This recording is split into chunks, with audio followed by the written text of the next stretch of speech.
Hello friends, Wednesday breakfast menu என்னென்னு பார்க்கலாமா? வாங்க. ஸ்வீட் பொட்டேட்டோ இடியாப்பம் தான். அதுக்கு ஃபஸ்ட்டு ஸ்வீட் பொட்டேட்டோவை இந்த மாதிரி சாஃப்டாக நல்லா வேக வச்சு எடுத்துக்கோங்க. அதில் இருக்க தோலெல்லாம் எடுத்துட்டு இதை நல்லா மசிச்சு எடுத்துக்கோங்க.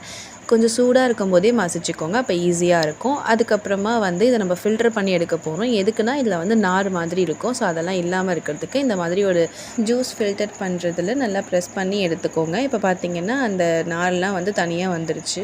இப்போ நம்ம ஸ்வீட் பொட்டேட்டோ மசிச்சு வச்சோம்ல, அதில் பாதி அளவுக்கு அரிசி மாவு எடுத்துக்கோங்க. தேவையான அளவுக்கு உப்பு சேர்த்துட்டு இப்போ கொஞ்சம் கொஞ்சமாக சுட தண்ணி விட்டு நல்லா பிசைஞ்சிக்கோங்க. சுட தண்ணி ரொம்ப சூடாக இருக்கக்கூடாது. அதே மாதிரி கொஞ்சம் கொஞ்சமாக விட்டு பிசைஞ்சிக்கோங்க. ஏன்னா ஸ்வீட் பொட்டேட்டோ ஆட் பண்ணியிருக்கோம். நல்லா சாஃப்டாக பிசைஞ்சிட்டு அதுக்கப்புறமா ஒரு இட்லி தட்டில் ஆயில் அப்ளை பண்ணிக்கோங்க. அண்டு இடியாப்ப குழாயிலையுமே ரெண்டுத்துலேயுமே ஆயில் அப்ளை பண்ணிவிட்டு இந்த மாவு அதில் ஃபில் பண்ணிவிட்டு இடியாப்பம் புழிஞ்சிக்கலாம். இப்போ இதை ஒரு 10 மினிட்ஸ் வேக வச்சு எடுத்தாலே போதும், நல்லா வெந்துடும்.